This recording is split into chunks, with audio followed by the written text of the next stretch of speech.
Nsaba bwe mbanga nfudde obusiraamu buvunaanyizibwe ku kuziikibwa kwange. Bwe mbanga nfudde obusiraamu buvunaanyizibwe ku kuziikibwa kwange. Era nga nsaba obusiraamu bukole nnyo era mbagirawo abantu b'ekika kyange, abantu ba famire yange, abantu bange babenga balaba bulabi bigenda mu maaso.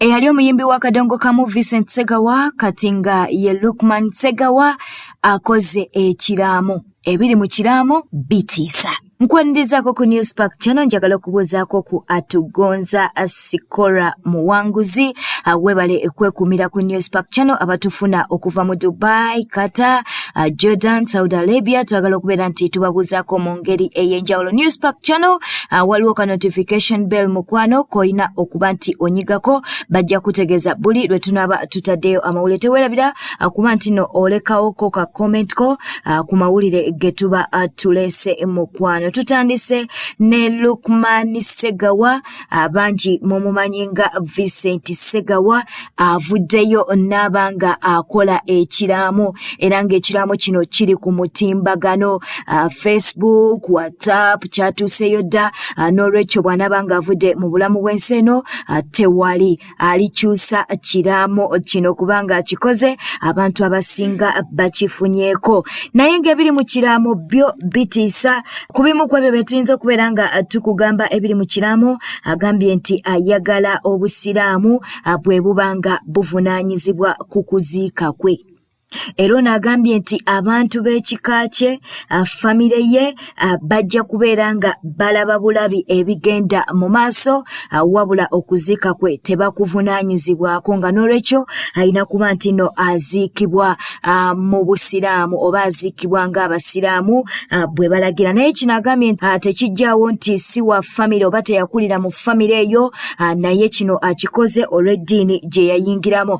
Wabula n'ekirala kyasabye ayagala abeere nga aziikibwa mu limbo y'abasiraamu nga wolaba BMK bwe bamuziise mu limbo. Katusooke tukuwe Vincent mpozi tayagala kumuyita Vincent Ssegawa. Katusooke tukuwe Lukman Ssegawa naawe ekiraamo kino obeere nga okyewulirirako ddala bulungi.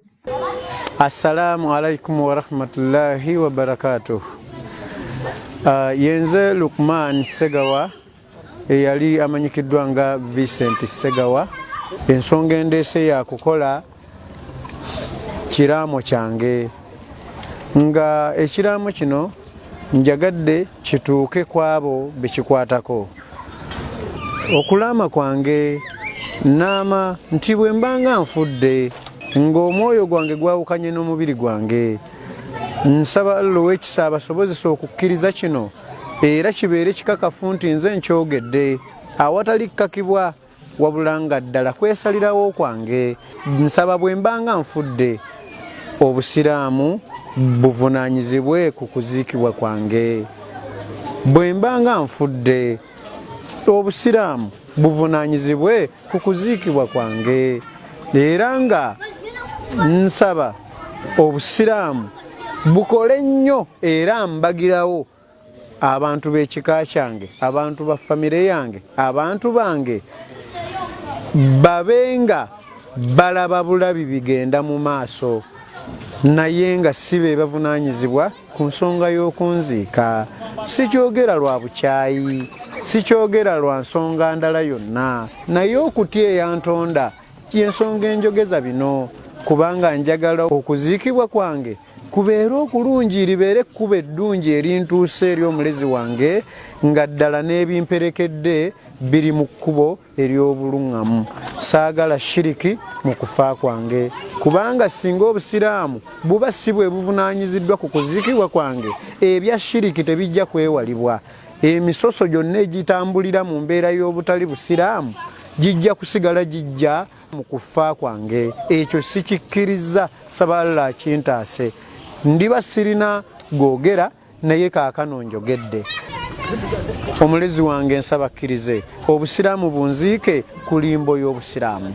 Era nsaba Allah ow'ekisa abantu b'ekika kyange, abateekemu okufumiitiriza bye njogeddeko, si lwa bubi, si lwa butabaagala, si lwa kubeera nti si gye nzaalwa, naye obukkiriza butugamba nti tuteekeddwa kuziikibwa mu nziikibwa eyo Allah gye yalagira jakkiriza. Kale enziiko endala yonna ejja kundeetera akabi, ejja kundeetera akanyigo mu kabbuli yange, neetaaga nziikibwe mu nziiko entuufu eyo yalagirwa omulezi waffe era omubaka gye yasomesa. Saagalako musiki mu kufa kwange. Tewabeerawo music yadde abayimbi okuyimba, ekyo tekibeerawo.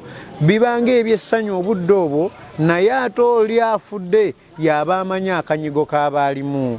Ebibuuzo bimubuuzibwa kubanga teyalekawo ngeri nnuŋŋamu, teyateekawo ngeri ntuufu, wabula bano ababa bamukolerako shiriki, ababa bataddewo music, baba bamutaddewo ku lw'okwagala kwabwe, nga naawe wabireka nga totaddeewo kkubo ttuufu liriwa erinaakugasa ng'okkiridde mu kabbuliyo. Mbyogedde ntegeera, mbyogedde nkakasa, era nga bye birungi gye ndi. Ab'ekika kyange sibagobye mu kuziikibwa kwange, mubeerangawo era ne munziika, naye obuvunaanyizibwa bwonna mbukwasizza obusiraamu. Bavunaanyizibwe ku kuziikibwa kwange, bansaalire, nsaba Allah akkirize nziikwe mu busiraamu.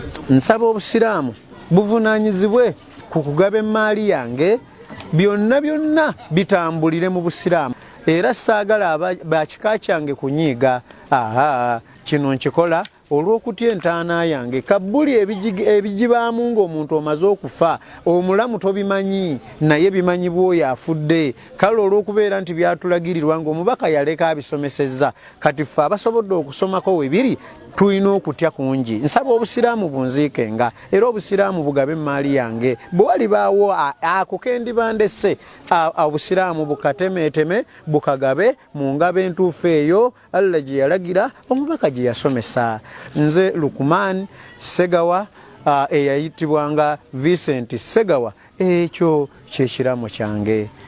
Eyo nga tuvuddeyo omukwano ewa Lukman Ssegawa, katukutwaleko ew'omubaka wa Paalamenti ow'e Nakaseke Lutamaguzi Ssemakula Pike avuddeyo n'abanga ayambalira gavumenti y'eggwanga lyattu Uganda. Ono n'agambye nti Pulezidenti Museveni okugaana okugulawo amasomero nsonga za byabufuzi, era singa tezibadde za byabufuzi yandibadde nga agulawo amasomero abaana ne baddayo okuba nti no basoma. Ono agambye nti amawanga nga Kenya, Rwanda, Tanzania abaana baddayo dda okusoma. Ono nno n'alekawo ekibuuzo ng'agamba nti COVID-19 alemesezza abaana bano okuddayo ku masomero. Wanjawulo nnyo ne COVID ali mu Kenya, Rwanda ne Tanzania ng'amawanga gano abaana baabwe baddayo okusoma.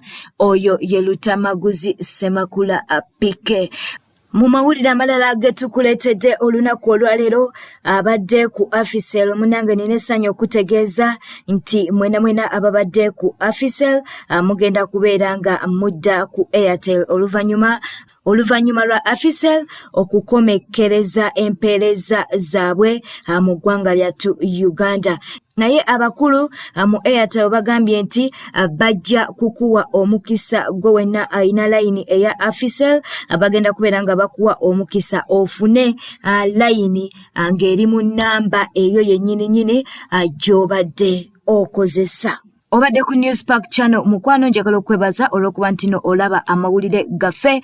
Teweerabira kubeera nti onyiga akadde ka notification bell akadako bajja kubeera nga bakutegeeza buli lwe tunaaba tutaddeyo amawulire. Kankwagalize olunaku olulungi, tuzzeeyo mu field tubeere nga tukusakira amawulire amalala. Weekuumire kweno yokka tukuleetera amawulire agakakasidde.